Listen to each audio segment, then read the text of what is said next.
নতুন রাজনৈতিক দল কবে আসছে এই প্রশ্নটি জনমনে ঘুরছে পট পরিবর্তনের পর থেকেই। নানা কানাঘুষার মাঝে এবার নতুন রাজনৈতিক দলের ব্যাপারে মুখ খুললেন জাতীয় নাগরিক কমিটির সদস্য সচিব আখতার হোসেন। তিনি জানান, আগামী ফেব্রুয়ারিতেই আসছে নতুন রাজনৈতিক দল।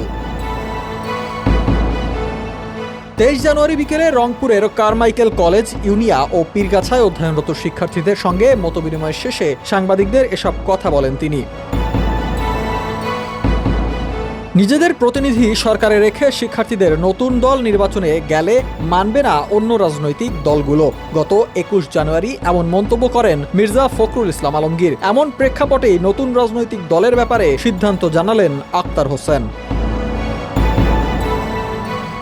আখতার হোসেন জানান, ইতোমধ্যে জাতীয় নাগরিক কমিটি 200 থানা কমিটি করেছে। জানুয়ারির মধ্যে 4 শতাধিক থানা কমিটি হয়ে যাবে। জাতীয় নাগরিক কমিটি ও বৈষম্য বিরোধী ছাত্র আন্দোলন সারা দেশে কাজ করছে। আগামী ফেব্রুয়ারির মধ্যে আনুষ্ঠানিকভাবে দল ঘোষণা করা হবে। এখনও দলের নাম ঠিক হয়নি জানিয়ে তিনি বলেন, বিভিন্ন জনের কাছ থেকে 100-র বেশি নাম প্রস্তাব এসেছে। সে নামগুলো থেকে চূড়ান্ত নামকরণ করা হবে।